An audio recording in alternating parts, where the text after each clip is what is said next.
Afternoon. Server balance बना के रखिएगा, ठीक है। आप लोग को हम पढ़ाए कहाँ तक थे?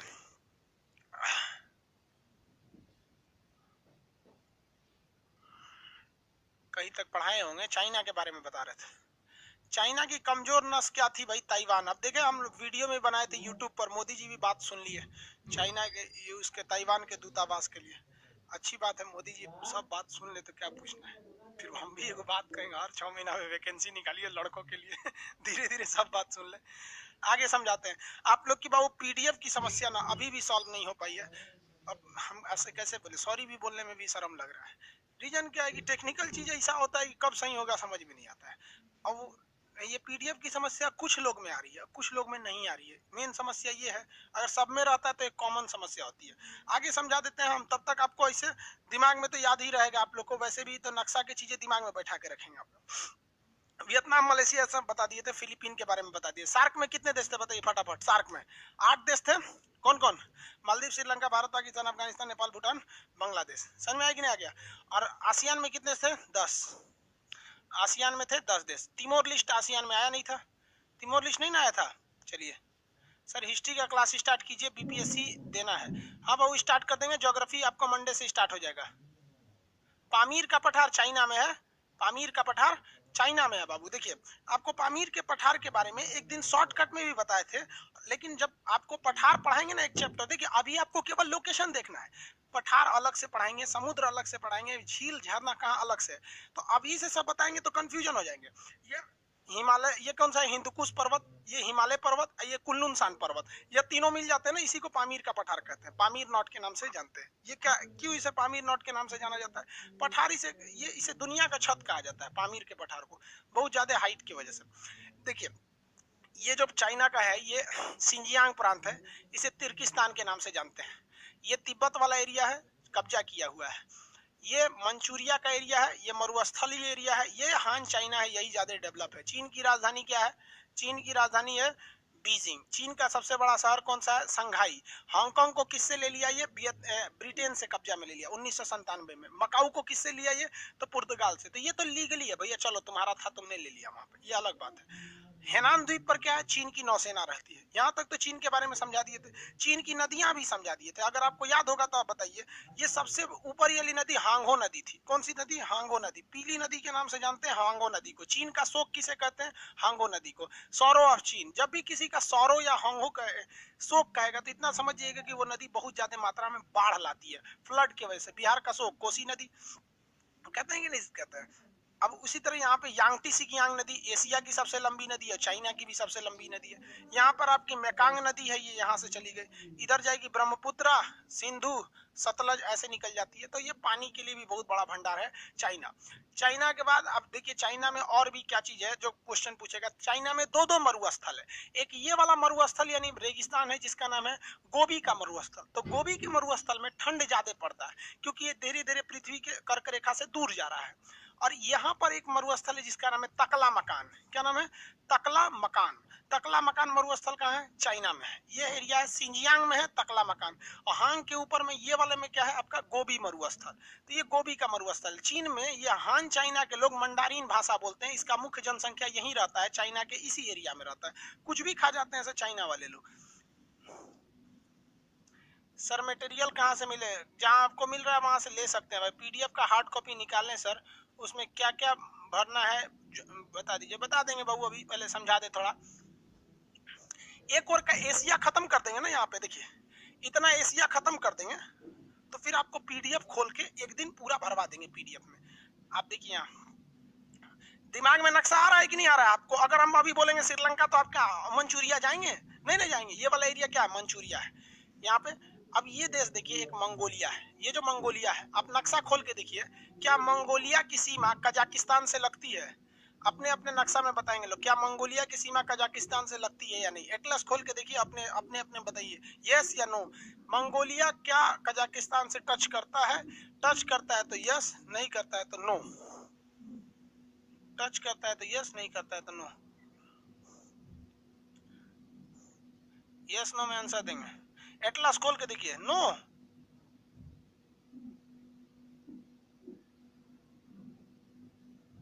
यस कौन बोल रहे हैं भाई? नहीं, यहाँ से क्यों देख के बता रहे हैं? आप अपने एटलस में देख के बताइए, यहाँ से देख के नहीं बताना है, आप अपने एटलस में देख के बताएंगे तब। अपने एटलस में देख के बताइए, नहीं सटता है, यहाँ से यहाँ नहीं सटता है। देखिए ये कजाकिस्तान है और ये है आपका मंगोलिया। अगर हम आपसे कह दें इन दोनों में साइज में बड़ा कौन सा है, तो जेन्युइन है साइज में कजाकिस्तान बड़ा है। साइज में क्या बड़ा है? कजाकिस्तान बड़ा है। और दोनों में दो तीन खासियत है, दोनों में खासियत देखिए ध्यान से। ये जो कजाकिस्तान है ये भी मरुस्थल है, यहाँ पे भी बहुत ज्यादा स्टेपी मरुस्थल है। कजाकिस्तान में कौन सा मरुस्थल है? स्टेपी। और मंगोलिया में कौन सा मरुस्थल है? तो यहाँ पर है आपका गोबी मरुस्थल। मंगोलिया में तो गोबी मरुस्थल है, ये अलग से बताएंगे हम आपको। दोनों की एक कॉमन विशेषता, दोनों लैंडलॉक कंट्री है। लैंडलॉक कंट्री का मतलब क्या होता है कि जो चारों ओर से समुद्र से घिरा हो, मतलब जमीन से घिरा हो, समुद्र से नहीं। जैसे नेपाल भी तो लैंडलॉक था, भूटान भी लैंडलॉक है, इवन अफगानिस्तान लैंडलॉक है, ये सब के सब लैंडलॉक कंट्री है। तो क्वेश्चन आता है कि दुनिया का सबसे बड़ा लैंडलॉक कंट्री कौन है, विश्व का सबसे बड़ा भूमध्य देश कौन है? तो आंसर होना चाहिए कजाकिस्तान, और रियल में भी कजाकिस्तान। लेकिन जब आप जाते हैं एग्जाम में तो आपको ऑप्शन बी लगाना पड़ता है, ऑप्शन बी पर लिखा रहता है मंगोलिया। तो ऐसा झूठ क्यों बोल रहा है? तो देखिए ध्यान से समझिए, जब कभी भी रियल आंसर एक नंबर वाला चीज आंसर में नहीं रहता है तो आपको क्या करना पड़ेगा? सेकंड ऑप्शन को क्या करना पड़ेगा? चुनना पड़ेगा। ऑप्शन में ही कजाकिस्तान नहीं रहता है तो मजबूरी में हमें दुनिया का दूसरा सबसे बड़ा लैंडलॉक कंट्री को सेलेक्ट करना पड़ता है। हालांकि सबसे बड़ा लैंडलॉक कंट्री कजाकिस्तान है, दूसरा सबसे बड़ा लैंडलॉक कंट्री मंगोलिया है। मंगोलिया एक बफर कंट्री है। देखिए नेपाल भी एक बफर कंट्री, बफर कंट्री उसे कहा जाता है जो दो बड़े देशों के बीच में आ जाता है। जो दो बड़े देशों में आ जाता है तो छोटा देश को हम क्या कहते हैं? Buffer country. समझा कि नहीं? आगे बढ़े। दो बफर कंट्री के बीच में आने वाला एक छोटा देश क्या कहलाता है? दो बड़े कंट्री के बीच में आने वाला छोटा देश बफर देश कहलाता है। ये बफर देश है। चाइना का इससे विवाद चलता है। भारत सरकार को भी यहाँ पे ज्यादा से ज्यादा इन्वेस्टमेंट करना चाहिए, लेकिन हमारी इकोनॉमी थोड़ा सा कमजोर पड़ गई है। इस वजह से हमारे बहुत सारे विदेशी प्रोजेक्ट जो है वो थोड़ा सा शिथिल पड़ गया है सब। हमारी इकोनॉमी थोड़ा डूब ही रही थी कि कोरोना आके उसमें और खतरनाक काम कर दिया। कोरोना ने तो पूरी दुनिया की अर्थव्यवस्था को लेकर डुबा दिया। इतना तो समझ में आ गया आप लोग को। आगे देखिए, मंगोलिया में भारत सरकार ने भी इन्वेस्टमेंट किया है, ऐसा नहीं कर सकते कि नहीं किया है। गवर्नमेंट मोदी जी तो हथियार की भी बात कर रहे हैं। मनमोहन सिंह की सरकार थी तो उस वक्त में यहाँ पर रिफाइनरी भी खोले गए थे। रिफाइनरी मतलब समझते हैं कि नहीं समझते हैं? मतलब जो पेट्रोलियम वगैरह को छानने के लिए होता है रिफाइनरी, उसको खोला गया था। तो ये हो गया आपका कौन सा जगह, कौन सा हो गया? ये मंगोलिया। तो भारत यहाँ पर इन्वेस्टमेंट भी करता है यहाँ पर, क्योंकि मंगोलिया का नस पकड़ के रखेंगे तो चाइना यहाँ से भी उलझा रहेगा। हम तो गवर्नमेंट को कहते हैं, मोदी जी को, कि कहना चाहिए कि हम आपको रिफाइनरी जो है वो फ्री में खोल के दे देंगे, लेकिन आप एक काम कीजिए, आप हमको ये वाला एरिया इसमें सेना का एक अड्डा बनाने के लिए दे दीजिए, सेना की छावनी के लिए। एक नंबर हो जाता कि हमको रिफाइनरी खोलने में क्या जाता है, ओएनजीसी को बोल देंगे रिफाइनरी खोल देगा। और यहाँ पर ना अगर एक सेना का अड्डा मिल जाएगा तो चाइना के लिए सबसे बड़ा दर्द हो जाएगा कि चाइना जो है इस एरिया में अपनी राजधानी को लेकर बड़ी चिंतित हो जाएगा कि उसकी राजधानी तक भारत की पहुंच हो गई। और इससे एक और फायदा होगा कि रूस से हमें हथियार खरीदना है तो भारत लाने की जरूरत ही नहीं है, खरीद के यहीं से यहीं डिलीवरी कर दो, यहाँ पर रूस दे भी देगा यहाँ पर। तो यहाँ से भारत सरकार को दुश्मन को चारों ओर से घेरना चाहिए। और मंगोलिया दे भी देंगे लोग, क्योंकि मंगोलिया से इनका अच्छा रिलेशन नहीं है। मंगोलिया बहुत ही गरीब देश है। एक काम कीजिए, आप इसके लिए आप यूनिवर्सिटीज में कोटा बना दीजिए कि आईआईटी हो गया, एम्स हो गया, इन सबों के लिए जितने भारत के अच्छे यूनिवर्सिटी हैं जो मंगोलिया में, उनके लिए हम 2% 4% सीट दे देंगे। क्या जा रहा है, सीट बढ़ा दीजिए ना यार। आपको घर से जाना है, एक टीचर जो है आईआईटी या एम्स का या हम ही है, 100 लड़का पढ़े या 1 लाख पढ़े, हमको क्या इफेक्ट पड़ता है? तो भारत सरकार को भी सोचना चाहिए, एम्स हो गया, आईआईटी हो गया, ताकि वो भी एडवांस हो और हमें दे सके। ऐसे तो नहीं देगा ना कोई देश जानबूझ के इतने बड़े से दुश्मनी क्यों लेगा। और सिक्योरिटी साइन कर लो भाई, तुम्हें जो कुछ होगा हम बचाएंगे। अब देख लो भूटान को हम लोग बचाते हैं कि नहीं बचाते हैं। और साक्ष्य भी है, डोकालाम के मुद्दा पे हम लोग भूटान के साथ खड़े थे और चाइना को मजबूर कर दिए थे पीछे हटने के लिए। हम लोगों को चाणक्य नीति के हिसाब से चलना चाहिए यहाँ पर। तो ये एग्रेशन जरूरी है। आप लोग क्या सोचते हैं, क्या हम पगला गए हैं? नहीं यार, हम पगलाए का हैं। हम इतना बताते हैं कि भारत को हिंदुस्तान के लोग, हिंदुस्तान की मीडिया, इवन हमारी गवर्नमेंट कोशिश ये करती है कि हमारा सबसे बड़ा दुश्मन पाकिस्तान है। भाई पाकिस्तान को आप छोड़ दो, अब 2030 तक देखो वो बर्बाद हो जाएगा, क्योंकि पाकिस्तान की इकोनॉमी इतनी रद्द हो गई है और वहां पर धार्मिक लोगों का इतना वर्चस्व आ गया है जिसका कोई हद नहीं। जब कभी भी किसी देश की राजनीति में धर्म घुस जाता है ना, तो फिर वो देश आगे नहीं जाता। वहां धर्म घुस गया है, वहां पर अजब अजब कांड करता है। एगो तूफान आने वाला था कोई कराची के पास, तो वो कह रहे थे कि वहाँ कोई वो है मतलब धार्मिक चीज है, तूफान नहीं आएगा। अरे भैया यहाँ पे कोरोना में कहाँ गए लोग, ये सब चीजों को नहीं देखना चाहिए। तो पाकिस्तान हमारा मेन दुश्मन जो है ना चाइना है। आज चाइना अगर पाकिस्तान का हाथ छोड़ दे ना तो पाकिस्तान भीख मांगने पे चला आएगा। लेकिन हम लोग को इस तरह से लगता है चाइना है, इसको घेर के रखिए, एकदम जरूरी है। मंगोलिया समझ में आ गया, मंगोलिया स्थलबद्ध है। मंगोलिया में कौन मरुस्थल होगा? वही गोबी का मरुस्थल होगा। चाइना मंगोलिया दोनों में जाता है गोबी का मरुस्थल, स्थलबद्ध देश है। इसकी राजधानी क्या है? उलान बटोट। मंगोलिया की राजधानी उलान बटोट। राजधानी सबका याद रहना चाहिए आप लोग को, समझ में आएगी नहीं? पॉलिटी का एडमिशन का क्या हुआ? वो सुतल रहता है लोग, एडमिशन सितंबर में का बैच रहेगा, अभी एडमिशन नहीं लेंगे।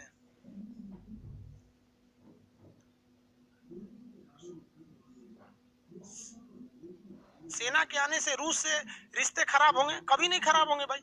हम आप बताओ भाई, अमेरिका की सेना अंडमान निकोबार के पास आई तो क्या सेना खराब होगी? नहीं। हमारे और आपके बीच में तो मैत्री संबंध है ना, हम लोग मैत्री संबंध कर रहे हैं, हमारा आपसे रिलेशन है, अच्छा है, क्या लिए मैं खराब होगा? क्या रूस की सेना अफगानिस्तान में आई थी और अफगानिस्तान को 10 साल तक गुलाम बनाई थी, तो ये अफगानिस्तान 10 साल तक किसका गुलाम था? रूस का गुलाम था।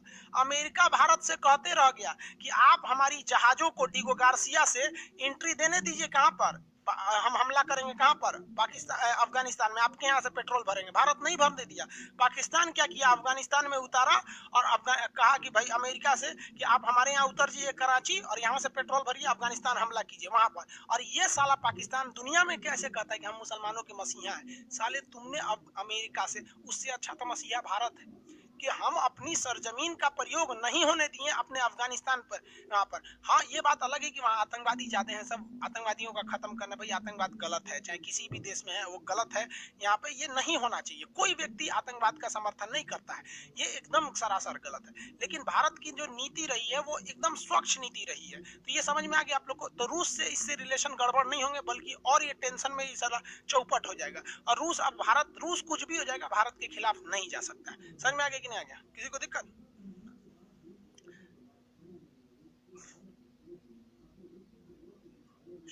आगे बढ़े भाई। क्या क्या कमेंट कर रहा है ऐसे एक लाइन कोई?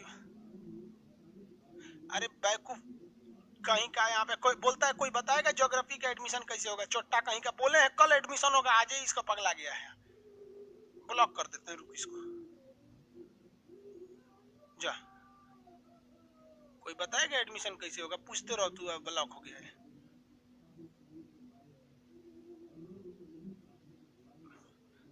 बोलता है ज्योग्राफी बैच शो नहीं हो रहा है। छोटा बोले हैं कल से होगा तो शो हो करेगा, इनके आज ज्योग्राफी बैच शो करने लगेगा। यहाँ पे सब खटिया पे सूतने वाला जब को समझ में नहीं आता है कि टॉर्चर करके रख देता है एक बैच कपड़ा। बोल रहे हैं कि अगले मंडे से क्लास स्टार्ट होगा, अभी से ये होगा। देखिए बहुत ध्यान से आगे देखें। ये तो हो गया मंगोलिया। मंगोलिया, इसमें किसी को कोई दिक्कत नहीं है आगे। मंगोलिया के बाद अब आगे देखते हैं लोग, ये वाला देश कौन सा है? ताइवान। ताइवान जो है, देखिए शुरुआत से समझिए। ताइवान 1949 के बाद यहाँ पर चीन में दो तरह की क्रांति हो गई। दो पार्टी थे, एक पार्टी का नाम था क्वेमेंटोंग पार्टी और एक पार्टी का नाम था आपका कम्युनिस्ट पार्टी। ये दोनों आपस में लड़ गए। कम्युनिस्ट पार्टी वालों ने क्वेमेंटोंग पार्टी को हरा दिया और क्वेमेंटोंग पार्टी वालों को यहाँ से भगा दिया। क्वेमेंटोंग पार्टी के जो लीडर थे उनका नाम था Chiang Kai Shek. Chiang Kai Shek ने पूरी सेना लेकर कहाँ चले गए? ताइवान चले गए। पूरी की पूरी बड़ी भारी भरकम फौज लेके अपनी ताइवान चले गए और ये कहने लगे कि हम यहाँ से फिर एक समय आएगा जब इस पर हमला करेंगे और पूरी तरह से चाइना को अपने कब्जा में लेंगे। ये ससुरे लोले थे वहां पे स्कूटर होके ट्रक को खींचेंगे यहाँ पे, समझे? अब ये हो गया। अब यहाँ देखिए ध्यान से, चाइना का जो कम्युनिस्ट पार्टी था ये धीरे धीरे पावरफुल होता गया और कह दिया कि भैया तुम वापस हमारे में मिलो। तो इनको भी समझ में नहीं आता, अपने को स्वतंत्र देश घोषित कर देना चाहिए था। अब जाके इनको समझ में आया। तो फिलहाल तो ये स्वतंत्र देश ही है, इसकी राजधानी ताइपे है। यहाँ पर ताइवान बहुत डेवलप है। दुनिया में सबसे ज्यादा मोबाइल फोन यहीं की कंपनियां बना देती हैं।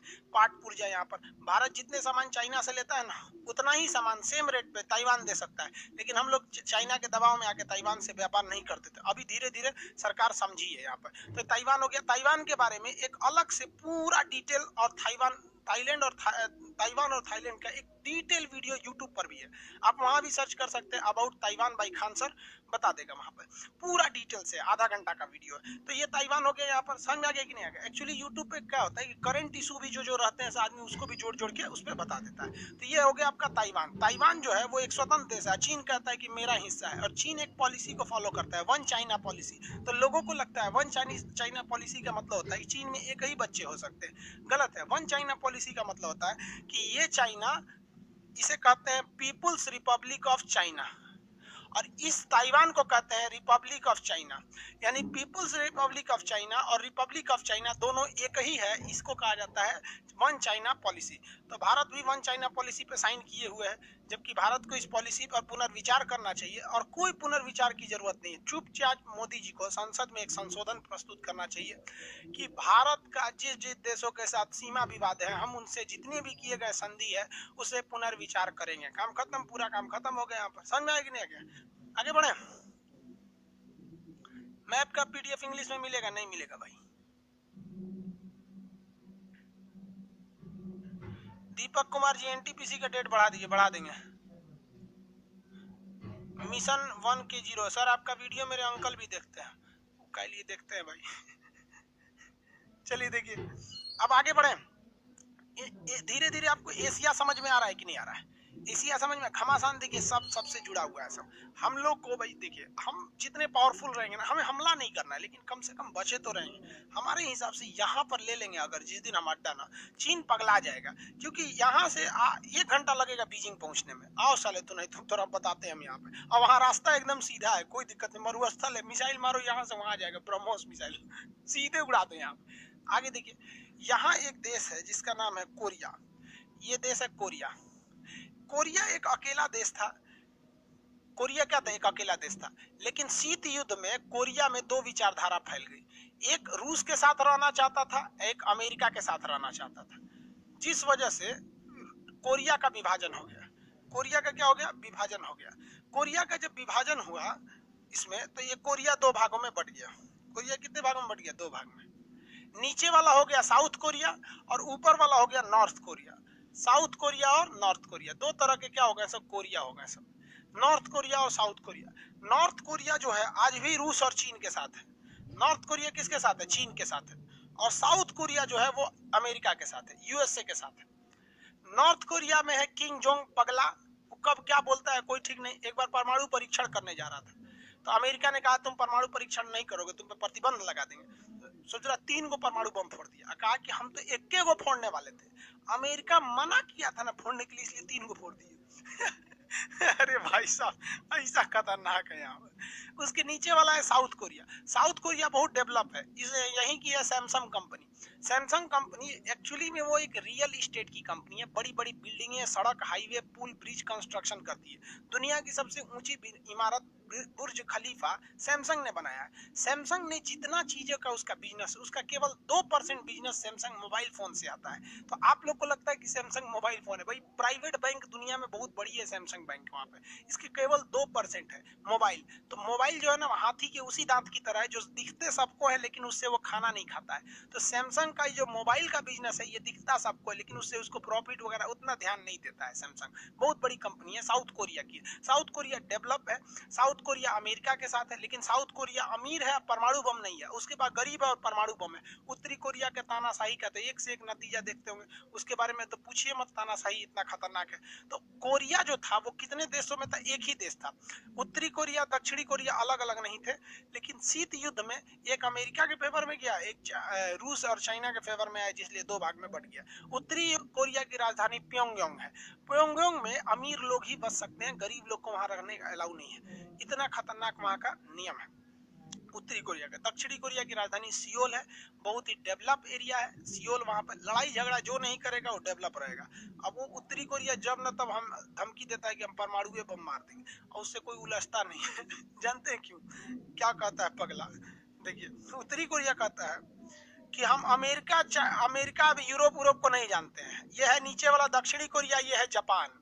अगर हमारे पे कोई भी हमला करेगा, कोई भी हमला करेगा हम इन्हीं दोनों को मारेंगे। तो ये दोनों सबको समझाते हैं, सिरे तू झगड़ा मत करना, हमरा मार देगा यहाँ पे। अब बताइए इस पगला को कहता है, अमेरिका को कहता है कि तुम आओ, बिंदास आओ, हमको कोई दिक्कत नहीं है, हम पता है कि तुम बहुत पावरफुल हो, हमारे पे हमला होगा, हम सीधे दक्षिणी कोरिया और जापान को मार डालेंगे।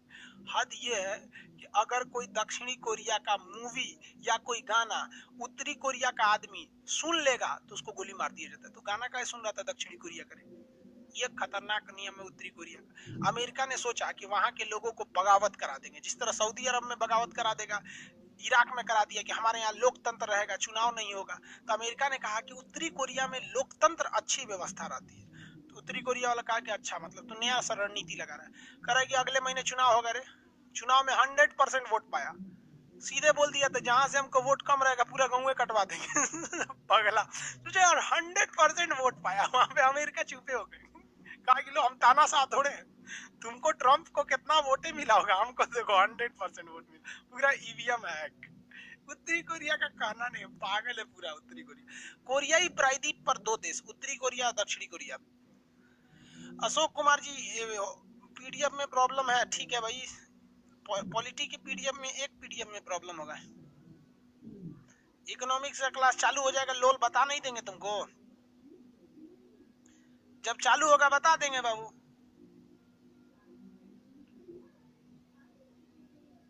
जो क्लास चालू होगा सबको बता देंगे।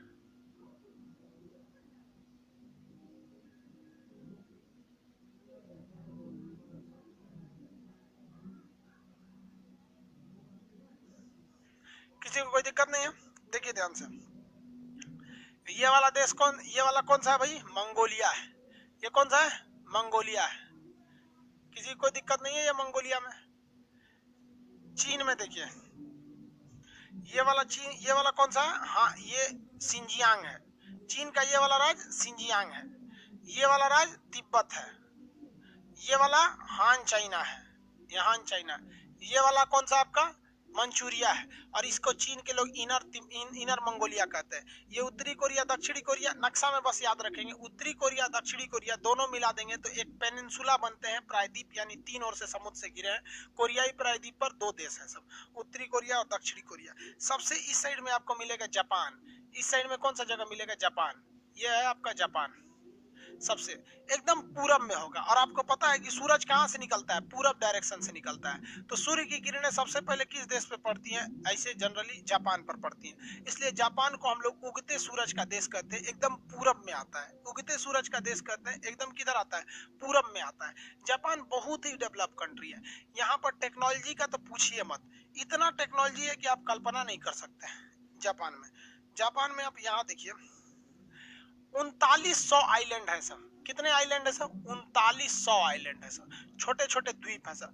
जापान की कुछ नालियां ऐसी हैं जिसपे आप चेहरा देख सकते हैं अपना। भारत की नाली लगता है मोबिल डाला हुआ है उसमें, जला हुआ, समझे? तो जापान बहुत ही डेवलपमेंट कंट्री रहता है यहाँ पे। जापान में 3900 द्वीप है सर। जापान में कितने द्वीप है सर? 3900 द्वीप है सर। और उसके पास पंचुअलिटी वगैरह सब चीज ज्यादा है सब यहाँ पर।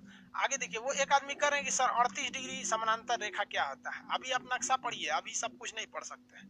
आपको जब बताएंगे जीरो लाइन भारत बांग्लादेश को अलग करता है, मैकमोहन किसको अलग करता है, अभी सब पढ़िएगा ना तो फिर वही ट्रेडिशन हो जाएगा। पहले दिमाग में एक बार बैठा लीजिए ना, जब दिमाग में बैठा लेंगे तो सब बता देंगे आगे।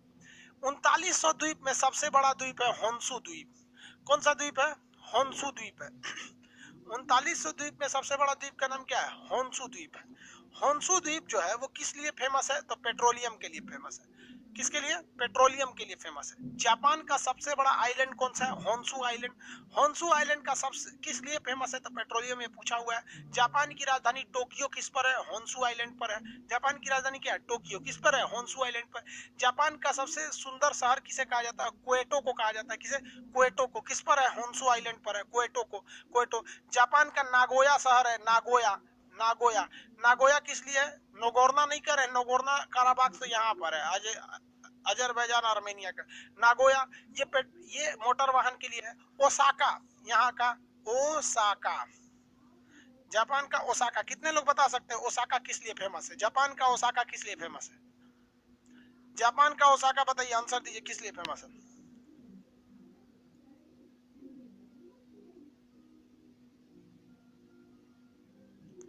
सर रेलवे का रजिस्ट्रेशन ओपन कर दीजिए। ओपन कर देंगे बाबू, ठीक है, आप कमेंट मत कीजिएगा। विकास कुमार, आप बताइए। मैनचेस्टर के लिए, चलिए आपका आंसर रटा हुआ है, ठीक है मानते हैं। टेक्सटाइल के लिए रमेश कुमार जी सही है। देखिए भाई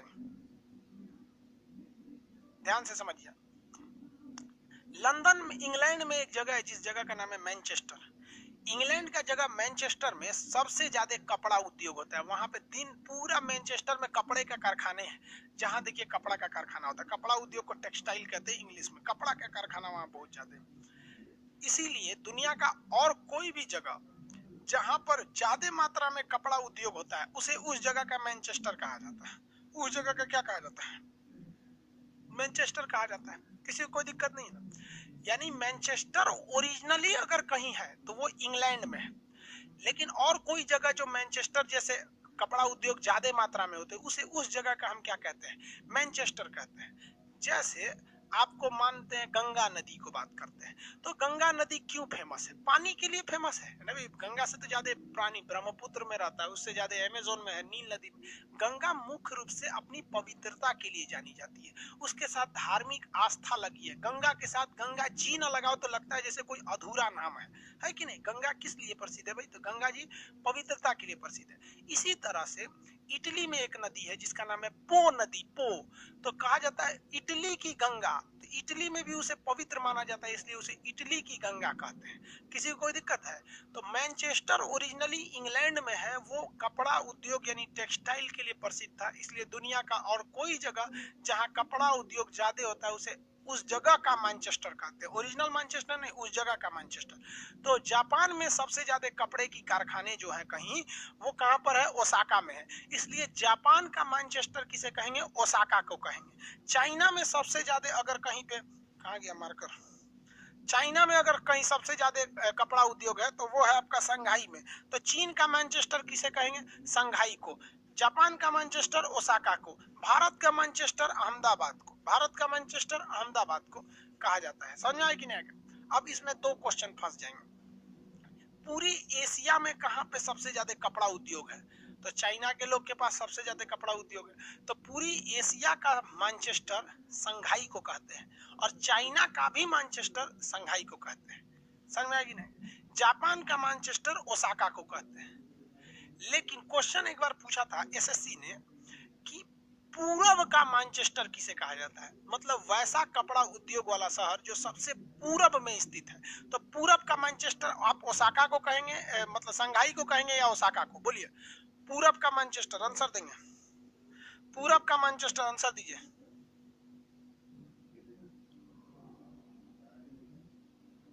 आंसर दीजिए। पूरब का मैनचेस्टर। अरे भाई हिरोशिमा नागासाकी में बता देंगे बाबू, अभी पहले आने दो ना।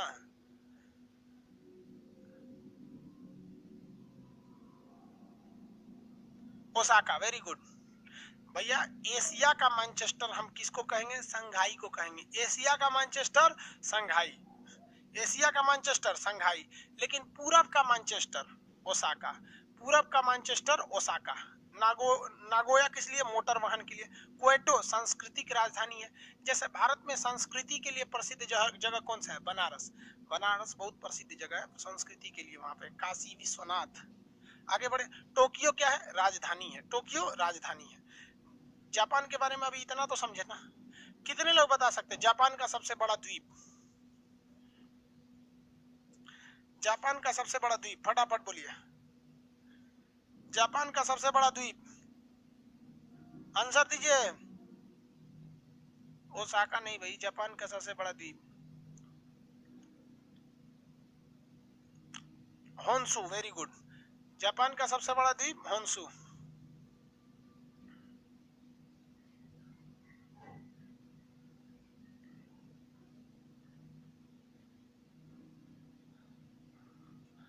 जापान का सबसे बड़ा द्वीप बताइए। होन्शु द्वीप किस लिए प्रसिद्ध है? होन्शु द्वीप, होन्शु द्वीप किस लिए प्रसिद्ध है? आंसर देंगे लोग। होन्शु द्वीप किस लिए प्रसिद्ध है? पेट्रोलियम के लिए। Very good. होन्शु द्वीप प्रसिद्ध है पेट्रोलियम के लिए। होन्शु द्वीप किस लिए प्रसिद्ध है? पेट्रोलियम के लिए। आगे देखिए, ये अब जापान का एक अलग से नक्शा आपको दिखा देते हैं, इसमें जरा क्लियरिटी ज्यादा समझ में आएगी।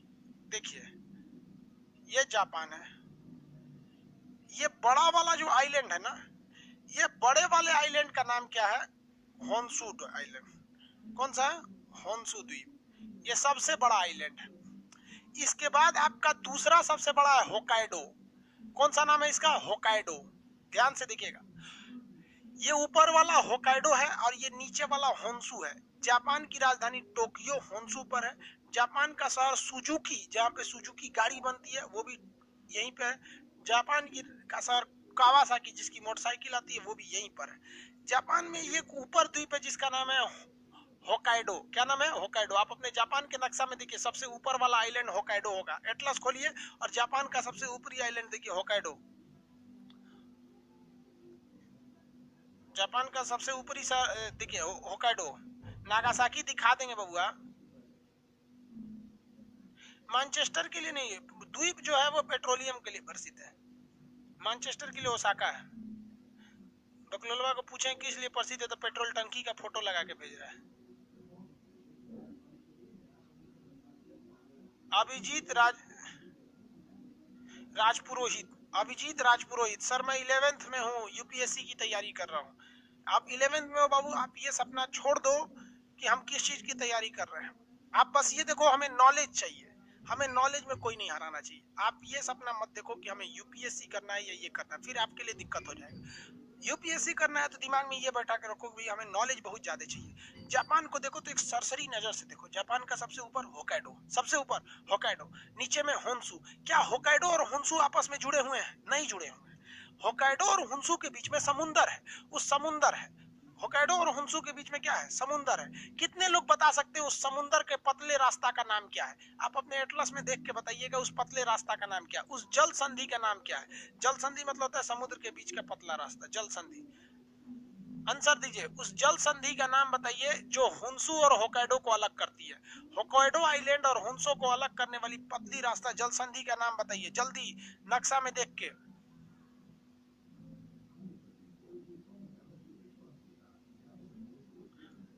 वेरी गुड, सुगारू जल संधि, वेरी गुड। टी से लिखा होगा सुगारू, जापानी भाषा है सुगारू। जापान में टी का कोई मतलब नहीं होता, सुनामी लिखता है इसे। जापान भाषा में टी का मतलब कुछ नहीं होता है। तो ये कौन सी जल संधि है? सुगारू जल संधि। कौन सी जल संधि? सुगारू जल संधि। क्वेश्चन पूछा हुआ है बाबू सुगारू जल संधि में, और जो यूपीएससी की तैयारी कर रहे थे उन्हीं से सुनिए, यूपीएससी का क्वेश्चन है। वह कौन सी ऐसी जल संधि है जिसके अंदर से बुलेट ट्रेन जाती है?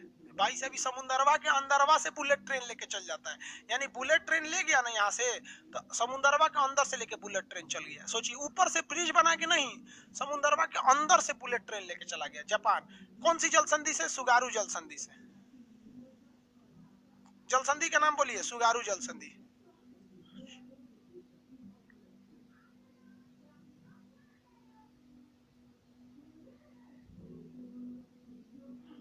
सुगारू जल संधि, बुलेट ट्रेन उसको कहां से लेके चला गया? समुद्र के अंदर से लेके चला गया। देखिए इसको, समुद्र के अंदर ये जाती है बुलेट ट्रेन, बाहर से पूरा शीशा लगाया हुआ है और अंदर बुलेट ट्रेन लेके चला गया।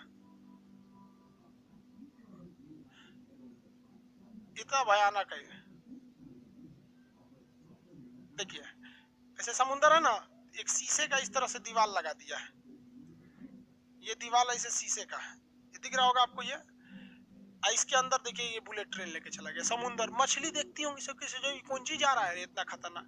सोचिए जापान कितना डेवलप है। वही जापान हमारे भारत में अहमदाबाद के बीच में ट्रेन बिछाएगा, बुलेट ट्रेन को बिछाएगा। समझ में आया कि नहीं? भारत में बुलेट ट्रेन का होना जरूरी है, लेकिन उससे भी कहीं ज्यादा जरूरी है जितना पैसा बुलेट ट्रेन में मोदी जी लगा रहे हैं। अच्छी बात है, देश में बुलेट ट्रेन रहना चाहिए, हमारे देश के लिए गर्व की बात है। लेकिन मोदी जी, आप उस पैसे को, बुलेट ट्रेन को 10 साल अगर लेट भी कर दीजिएगा ना, तो बस यही कहा जाएगा कि हाँ भारत में बुलेट ट्रेन लेट से आई है।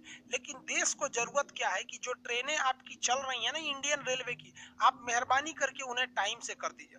टाइम से नहीं कीजिए, कम से कम इतना कीजिए कि भाई मैक्सिमम कोई भी ट्रेन 1 घंटे से ज्यादा लेट नहीं होनी चाहिए। आप इस पे इन्वेस्टमेंट करिए, देश का जनता पैर धो के पिएगा आपका।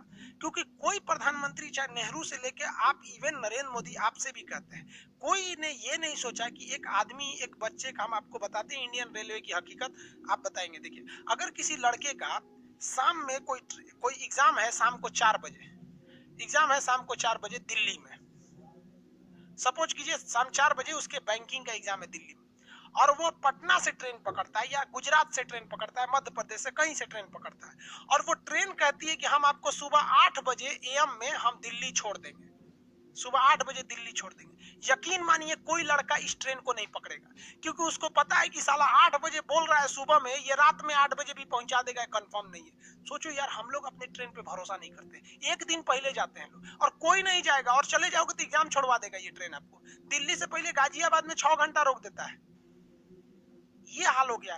तो रियल में हमारे देश में जिनको पैसा है वो ट्रेन से, बुलेट छोड़िए ना, बुलेट जहाज से चला जाएगा जिनके पास, क्योंकि दोनों का किराया सेम आने वाला है, जितना बुलेट ट्रेन का आएगा उतना ही हवाई जहाज का रहता है, कम नहीं आएगा, महंगे हैं दोनों में, लेकिन ज्यादा ध्यान इस पे देना चाहिए। हाँ, बुलेट ट्रेन आ रही है, अच्छी बात है, देश के लिए गर्व की बात है, लेकिन एक होता है गर्व की बात और एक होता है कि हमारी जरूरत क्या है। तो मुख्य जरूरत ये है, वरना बुलेट ट्रेन आप देखेंगे तो लालू जी के समय से ही इसका प्रस्ताव है, 2005 से प्रस्ताव है इसका बुलेट ट्रेन का, और 2020 आ गया, और 25 तक तो आने वाली नहीं है ये यहाँ पर। तो ट्रेनों पे भी ज्यादा ध्यान देना चाहिए। तो कौन सी जल संधि है जहां से आपकी बुलेट ट्रेन जमीन आती है? सुगारू जल संधि। कौन सी जल संधि? सुगारू जल संधि। समझ में आ गया?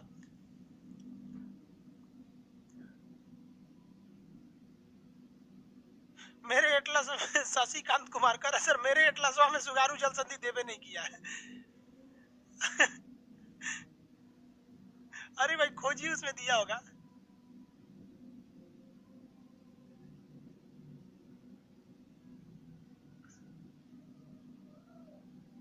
सर टाइम से पहले चलने लगी है ट्रेन। ले भाई साहब, कौन नेता होता पड़ रहा है का? टाइम से पहले चलने लगी है ट्रेन भैया। लॉकडाउन में कौन ट्रेन में चल रही है? लॉकडाउन में तो ट्रेन भुला गई थी वो। कौन ट्रेन भुला गई थी उसको? दिल्ली जाना था, उड़ीसा चल गई थी। एक से एक पगला था, उसको घुमा रहा था पूरा इंडिया। भाई अभी की नहीं स्थिति है। ये हो गया आपका होकाइडो द्वीप, ये हो गया होन्शु द्वीप। होकाइडो द्वीप और होन्शु द्वीप, किसी को कोई दिक्कत नहीं है। नीचे वाला जो द्वीप है इसका नाम है क्यूशु द्वीप। क्या नाम है इसका? क्यूशु द्वीप। इसी के पास आपका नागासाकी है। कहां पर है? नागासाकी। और यहाँ पे शिक्युकु द्वीप के पास यहाँ पर है आपका हिरोशिमा। तो नीचे में नागासाकी और हिरोशिमा है। क्या है? नागासाकी और हिरोशिमा। नागासाकी और हिरोशिमा पर बम गिराया गया था। क्या गिराया गया? बम गिराया गया। देखिए ध्यान से आगे। 6 अगस्त 1945, 6 अगस्त 1945 को कहाँ गिराया गया? हिरोशिमा में। नाम क्या था? Little boy. नाम क्या था? Little boy. बना किसका था? यूरेनियम का। हर चीज पूछता है, याद रखना भाई। लिटिल। उसके बाद 9 अगस्त को गिरा दिया गया। 9 अगस्त को गिराया गया कहां पर? नागासाकी में। नागासाकी में। नाम क्या था इसका? फैटमैन। बना किस चीज का था? तो ये बना था प्लूटोनियम का। किसका? प्लूटोनियम का। अभी हम आपको सब दिखा देते हैं प्लूटोनियम का। पहले याद करने का तरीका देखिए। अब बुढ़ौती आ गया है, लगातार क्लास लेने के बाद अपनी का हाथ पर सब बंद हो जाता है। सुबह से क्लास ले रहा है। देखिए 9 पहले आता है या 6 पहले आता है? भैया पहले 6 आता है। तो डेटवा तो याद रहता है 6 अगस्त और 9 अगस्त। लड़का को यही भूल जाता है कि पहले नागासाकी में मारा कि पहले हिरोशिमा में। तो बताओ भाई, एबीसीडी में पहले एच आएगा या एन आएगा? एबीसीडी में एच और हिरोशिमा आएगा। एच आएगा तो पहले हिरोशिमा पे गिरा था, उसके बाद एन आएगा तो बाद में नागासाकी में गिरा था। ये तो समझ में आ गया। उसके बाद कोई बच्चा जब पैदा होता है तो छोटे बच्चा ना रहता है, इसलिए उसका नाम था, पहले वाले का नाम था लिटिल बॉय। और जब वो बड़ा होता है तब ना उसका नाम रहता है फैट मैन। कि मैन थोड़ी होता है, पहले बच्चा होता है, फिर बड़ा होता है, आदमी बनता है, फिर मोटाता है। तो पहले वाले का नाम लिटिल बॉय और दूसरे वाले का नाम फैट मैन। पहले का नाम लिटिल बॉय, दूसरे का नाम फैट मैन था। पहला किसका बना था? यूरेनियम का। तो सबको यही पता रहता है कि परमाणु बम यूरेनियम का होता है। लेकिन दूसरा किसका बना था? प्लूटोनियम का। दूसरा प्लूटोनियम का। तो जापान एक ऐसा देश है जिसपे 2-2 परमाणु बम मारा गया और 2011 में उसका खुद का परमाणु रिएक्टर ब्लास्ट कर गया। जापान करमपोर है वहाँ। देखो भाई, दूगो तो परमाणु बम अमेरिका मार दिया, 2011 में उसका खुद का ब्लास्ट कर गया था। फुकुशिमा परमाणु संयंत्र 2011 याद होगा, वहां पर बहुत ज्यादा तबाही आई थी।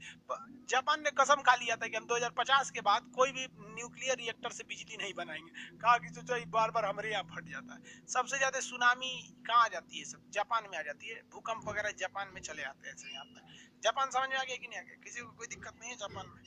आगे समझे ये। अब परमाणु बम दिखता कैसे है और जापान पे मारा क्यों था, इसके दो रीजन है। देखिए, परमाणु बम जो मारा गया था उसे मारा गया था B-52 नामक विमान से। किस विमान से मारा गया था? B-52 नामक विमान से मारा गया था। ये है आपका परमाणु बम। इस शेप में होता है आपका एटम बम।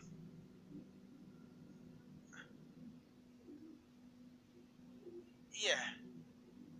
अब ये एटम बम काम कैसे करता है ये आपको अलग से बताना पड़ेगा केमिस्ट्री में, नाभिकीय संलयन और नाभिकीय फ्यूजन। लेकिन मारा जिस जहाज से गया था उस जहाज का नाम था B-52। आज भी ये जहाज अवेलेबल है दुनिया में। B-52 जहाज है, ये आज भी बम गिराता है। वियतनाम में यही B-52 ने बम गिराया था। ये दो विमान बड़ी खतरनाक है। देखिए,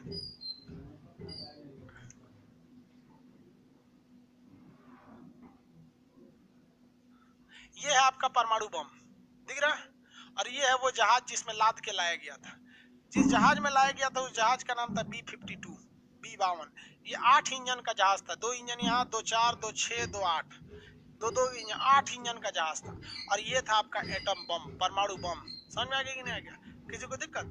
यही परमाणु बम गिरा दिया गया था जापान के ऊपर। परमाणु बम से लोगों को लगता है कि बड़ी खतरनाक होगा।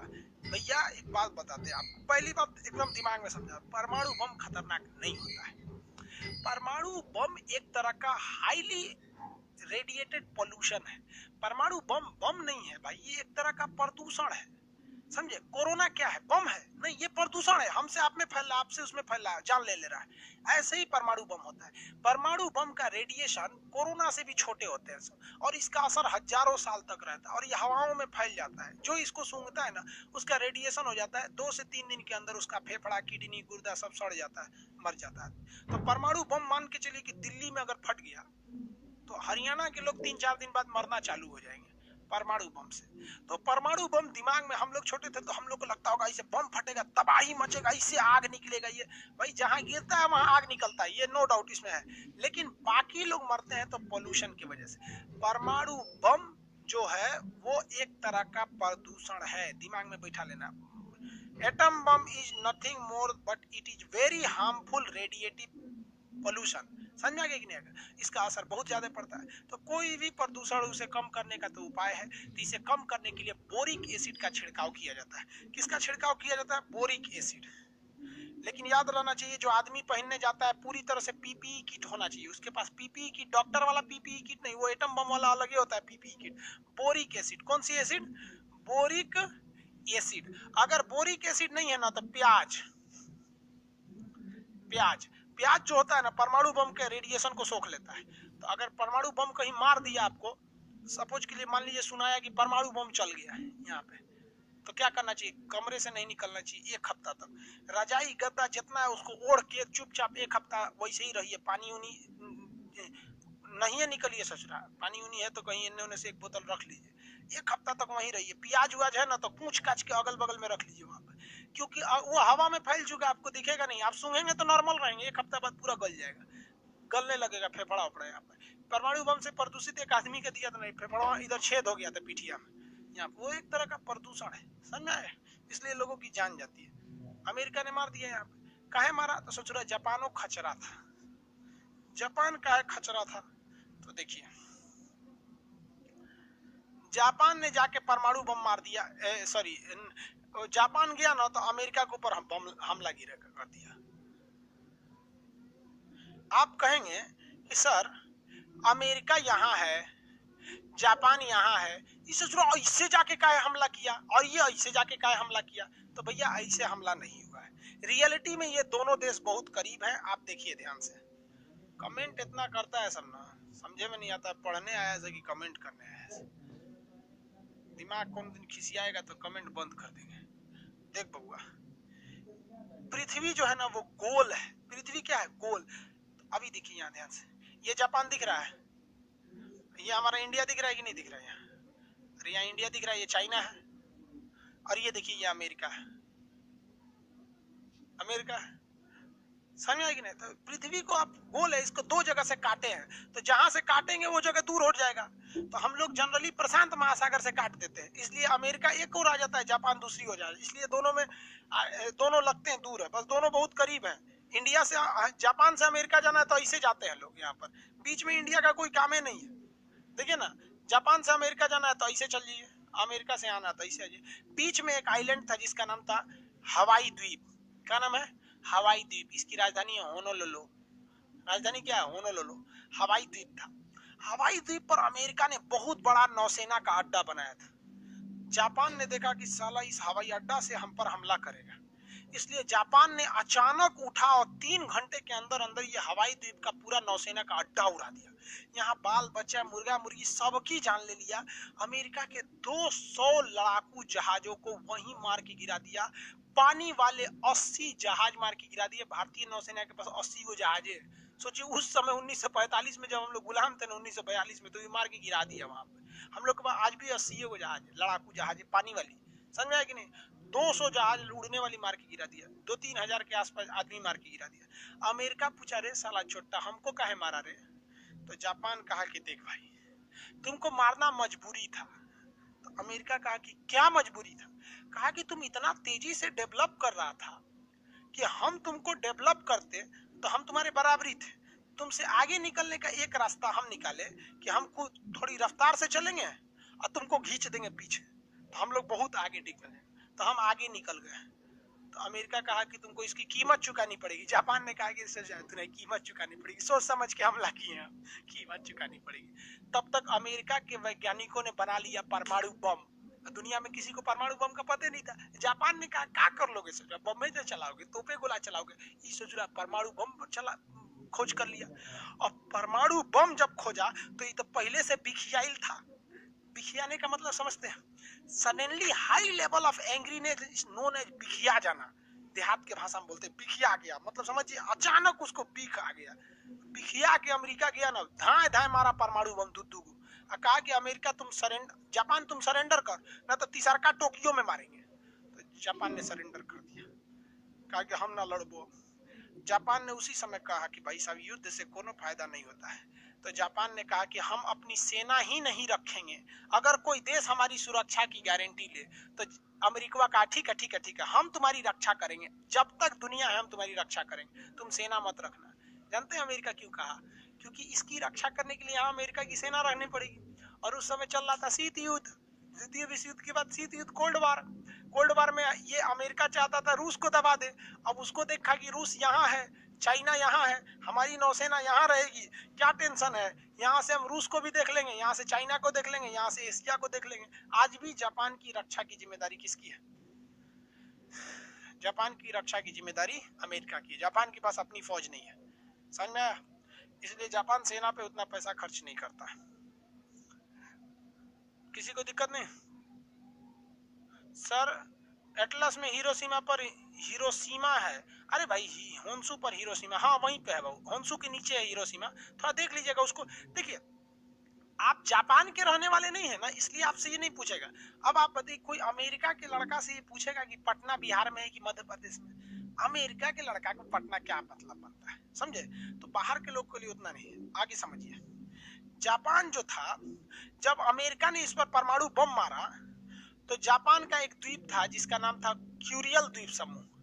क्यूरियल द्वीप समूह, क्यूरियल द्वीप समूह को रूस ने कब्जा कर लिया।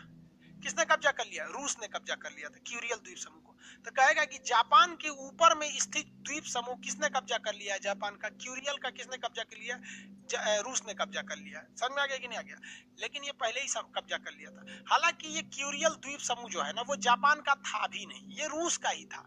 1905 में, देखिए साल इसको देखिए, 1905 में इस जापान ने इस रूस को हरा दिया। गजब है, ये सोच रहा है इतना खचरा। इस जापान ने इस रूस को हरा दिया 1905 में। और फिर 1906 में भी हरा दिया।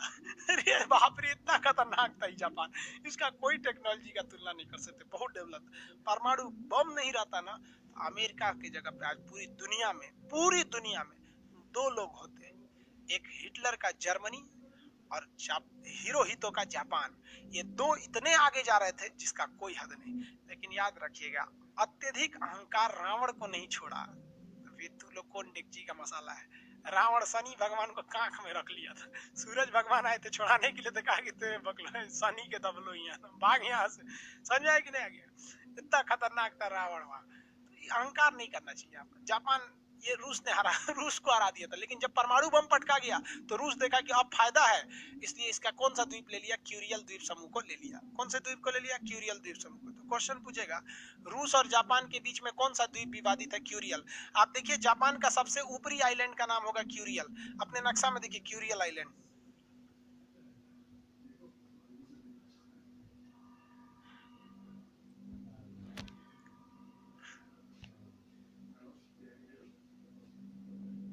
देखिए बाबू,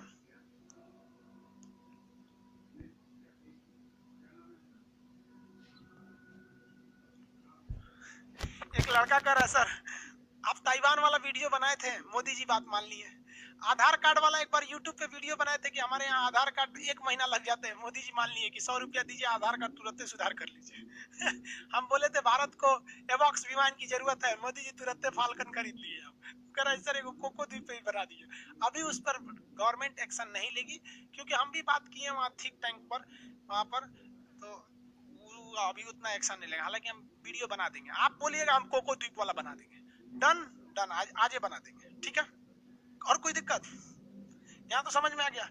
एक बाबू साहब का क्या कहना है, श्रीरंजन जी, सृजन है, श्रीरंजन नहीं सृजन, बुढ़ा गए से आंखियों काम ना कर रहा है सृजन को। सृजन जी का क्या कहना है, सृजन जी का भी अच्छा बात कहना है। सृजन जी ये बात कह रहे हैं कि सर साउथ एशिया में सार्क हो गया, साउथ ईस्ट एशिया में आसियान हो गया, तो ईस्ट एशिया में कौन हुआ, ईस्ट एशिया में, तो ईस्ट एशिया में हुआ एशियन टाइगर। ईस्ट एशिया में हुआ एशियन टाइगर। देखिए एशियन टाइगर क्या, ये इधर का कोई ग्रुप है नहीं, क्योंकि उधर कोनो देश नहीं है, सब चाइना है इधर। इसमें एशियन टाइगर आगे समझाएंगे एशियन टाइगर क्या होता है। एशियन टाइगर में 4, जापान समझ में आ गया। जापान के ऊपर वाला होकाइडो से ऊपर क्यूरियल द्वीप समूह जो किससे विवादित है, रूस से। देखिए ये रूस से विवादित है, ये होकाइडो है। होन्सो और होकाइडो को जोड़ने वाली जलसंधि सुगारू जलसंधि, बुलेट ट्रेन जाता है। कौन सा ट्रेन जाता है, बुलेट ट्रेन जाता है। अब देखिए एशिया में कुछ ऐसे कंट्री हैं जो ससुरे बड़ी तेजी से डेवलप करते हैं, भयानक डेवलप करते हैं सब, जिसमें आता है एक तो साउथ कोरिया। और ये भाई साहब साउथ कोरिया बड़ी तेजी से डेवलप मारता है यहाँ पर, साउथ कोरिया। ताइवान ये भी बड़ी तेजी से भागता है। हांगकांग ये भी बड़ी तेजी से भागता है। हांगकांग अब ना चाइना का हिस्सा बना है, 1997 से पहले तो ये स्वतंत्र था ना, तो अभी भी हांगकांग को काउंट किया जाता है। सिंगापुर, ये 4 ठो इतना तेजी से डेवलप करता है सब कि इन चारों को क्या कहा जाता है, एशिया का टाइगर, एशियन टाइगर। क्यों, टाइगर बड़ी तेज दौड़ता है, क्या करता है, दौड़ता है।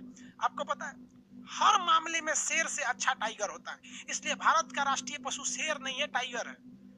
हर मामले में टाइगर अच्छा। टाइगर में बस एक खराबी है, अगर वो किसी शिकार को दौड़ा रहा है, सपोज किसी हिरन को दौड़ा रहा है खाने के लिए, और हिरन थोड़ा दूर भाग गया है, और वो देख रहा है नहीं हिरन के बगल में यहाँ पर कोई घोड़ा है या फिर कोई गाय है या कोई बकरी है, तो देखेगा हिरन तो दूर चला गया, छोड़ो हम इस बकरी का शिकार करके खा जाते हैं। यही टाइगर में खराबी होता है, वो शॉर्टकट देखता है। लेकिन शेर ऐसा नहीं, साला हिरन को दौड़ाए हैं तो हिरने को खाएंगे, चाहे बीच में कुछ आ जाए, हम नहीं आए हो ओकरे खाएंगे। इसीलिए उसको जंगल का राजा कहा जाता है, बहुत जीत होता है उसमें। एशियन टाइगर किसे कहा जाता है, 4 देश याद कैसे रखेंगे ऊपर से, कौन कौन, दक्षिणी कोरिया, ताइवान, हांगकांग, सिंगापुर। दक्षिणी कोरिया, ताइवान, हांगकांग, सिंगापुर। आंख बंद करिए, बोलिए दक्षिणी कोरिया, दक्षिणी कोरिया के नीचे ताइवान आएगा, दक्षिणी कोरिया, ताइवान, दक्षिणी कोरिया, ताइवान, हांगकांग। हांगकांग को कहता है चीन मेरा है, दक्षिणी कोरिया को, ताइवान को कहता है मेरा है, कुछ दिन बाद दक्षिणी कोरिया को भी कहेगा मेरा है। हमारा जानते हैं क्या मन करता है, कभी कभी मेरा मन करता है ना हम कहेंगे तो हंसेंगे कि चाइना को छुट्टा छोड़ दे और कहीं तुमको जिसको जिसको कब्जा करना है पूरा कब्जा कर लो। तुम कहो कि मंगोलिया मेरा है ले लो, उत्तरी कोरिया मेरा है ले लो, ताइवान तुम्हारा है ले लो, सब ले लो। और ऐसा रहता ना कि भारत का कमान 1 साल के लिए मेरे पास आ जाता, हम कहते सोचा चाइना मेरा है, लो तू ससुरा बटोर धीरे धीरे तनी तनी एक के बार होलसेल ले लो। बड़ी दिमाग खराब होता है, सब एकरे बापे का है। एकरा जानते हैं चाइना को बिहारी लात खोज रहा है। बिहार में लात मारा जाता है तो कहा जाता है बात कम लात ज्यादा, मार कचर के एकदम चट्टा कहीं का सब एकरे है। देखिए 4 देश कौन कौन चारों का नाम बोलिए, चारों का नाम बोलिए, चारों का नाम। दक्षिणी कोरिया, उत्तरी कोरिया कौन बोल रहा है तो पगला है। दक्षिणी कोरिया, ताइवान, कौन कौन, दक्षिणी कोरिया, ताइवान, हांगकांग, सिंगापुर। दक्षिणी Korea, Taiwan, Hong Kong, Singapore. Sir परमाणु बम का रेंज कितना होता है?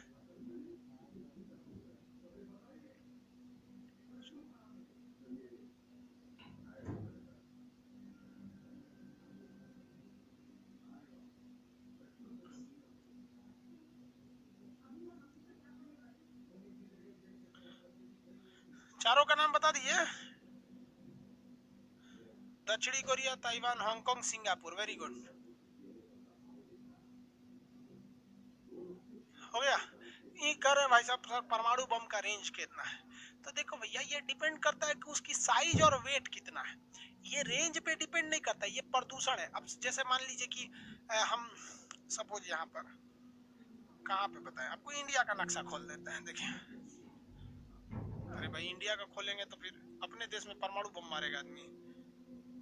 चाइनवे का खोलते हैं, ले एगरे में मारेंगे परमाणु बम। देखिए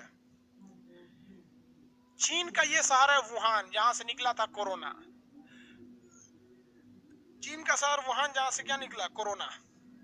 साले सब चमगादड़ खाते हैं, खाने का चीज है चमगादड़, सांप, बिच्छू, मगरमच्छ, साले कुछ खा जाते हैं। कोरोना बस साइज में थोड़ा सा बड़ा रहता तो उसको भी खा जाते हैं। वुहान से मान लीजिए कि वुहान में आदमी मार दिया परमाणु बम, और परमाणु बम जो मारा तो चाइना में उठ गया आंधी, और आंधी जब उठा ना तो वो हवा लेके चला गया यहाँ पर इस साइड में संघाई में। तो वुहान में ज्यादा लोग नहीं मरेंगे संघाई में ज्यादा लोग मर जाएंगे, क्योंकि जो हवा मारा है वो कहाँ लेके चला गया है, संघाई की ओर। तो भाई साहब ये परमाणु बम कितना खतरनाक होगा, किस एरिया में ले जाएगा, ये एक तरह का प्रदूषण चीज है। समझ में आ रहा है आप लोग को? किसी को कोई दिक्कत नहीं है। आज के लिए इतना ही रहने देते हैं, जापान तक। हाँ, नेक्स्ट सब्जेक्ट स्टार्ट हो रहा है आप लोग का, सब बैच में बता दिए, आप लोग को भी बता दे। 4 सब्जेक्ट एक ही साथ आप लोग को बल्क में दिया जाएगा। एक होगा आपका astronomy, astronomy, topography, topography, geology, zoology नहीं है, जियोलॉजी है, और जियोग्राफी, जियोग्राफी। ये चारों मिला के पढ़ेंगे। आपका किसी भी पीसीएस के एग्जाम में 15 क्वेश्चन पूछेगा, एसएससी रेलवे सब में पूछता है ये। पीसीएस के एग्जाम में 15 क्वेश्चन पूछेगा, और नक्शा पढ़ लीजिएगा तो उससे भी 12-15 क्वेश्चन पूछेगा। यानी अगर आप नक्शा और एटलस पढ़ लेते हैं तो 25 से 27 क्वेश्चन किसी भी पीसीएस के एग्जाम में आप ठोक के आएंगे, ये गारंटी करते हैं हम। आपको विश्वास नहीं हो ना तो आप अपने मोहल्ले में मिलिए और कहिए ना कि चाइना से सवाल पूछो हमसे। जितना नक्शा पढ़ लिए पूछिए हमसे। जितने लड़के आपके मोहल्ले में आप उनको आप पढ़ाइए फ्री में। इससे क्या होगा, आपका रिवाइज होगा। हम बता रहे हैं ना कि आप पढ़ के एक दिन भूल जाइएगा, लेकिन हम नहीं भूलेंगे। रीजन हमको दिन रात वही काम है यहाँ पे। तो आप भी अपने गांव में 3-4 लड़कों को ग्रुप बनाइए और उसको कहिए कि ऐसे पढ़ो यहाँ पर। समझा कि नहीं? किसी को कोई दिक्कत नहीं है यहाँ पर। तो ये 15 क्वेश्चन आते हैं। इसका बैच स्टार्ट होगा आपका अगले मंडे को। इसकी टाइमिंग रहेगी 12 बजे। आप ही लोग को ध्यान में रख के किया गया है 12 बजे। 12 से 1 आप ज्योग्राफी पढ़ेंगे और 1 से 2 आप नक्शा पढ़ लेंगे। आपके लिए कंफर्म 30 नंबर लेके चले जाइए आपका। इसका फी रखा गया है, अब देखिए चारों सब्जेक्ट इंक्लूड है। इसका फी रखा गया आपका 200 रुपए, ठीक है, 200 रुपए। इसका एडमिशन ओपन कब होगा? कल से ओपन होगा। ओपन कब से होगा? कल से। एडमिशन ओपन नहीं, एडमिशन, नामांकन, एडमिशन कल से होगा, ठीक है। 4 दिन तक इसका फीस कितना रहेगा? 200 ही रहेगा। 4 दिन तक इसका फीस 200 रहेगा, इसलिए आप इत्मीनान से एडमिशन लेंगे, कोई हड़बड़ी की जल्दी नहीं। कल भी ले सकते हैं, परसों भी ले सकते हैं, यानी फ्राइडे तक आप अगर एडमिशन लेंगे तो 400 रुपए ही रहेगा। फ्राइडे के दिन हम इसकी घोषणा यूट्यूब पर कर देंगे, फिर फीस इसका बढ़ सकता है। अब देखिए ध्यान से, इसके जो क्लासेज स्टार्ट होंगे वो मंडे से होंगे। अभी से आप परचेज करके अब चिल्लाने मत लगिएगा कि मेरा ज्योग्राफी का क्लास नहीं खुल रहा है, क्योंकि जब तक एडमिशन चालू रहेगा क्लास नहीं लेंगे, क्योंकि एक बार भुगत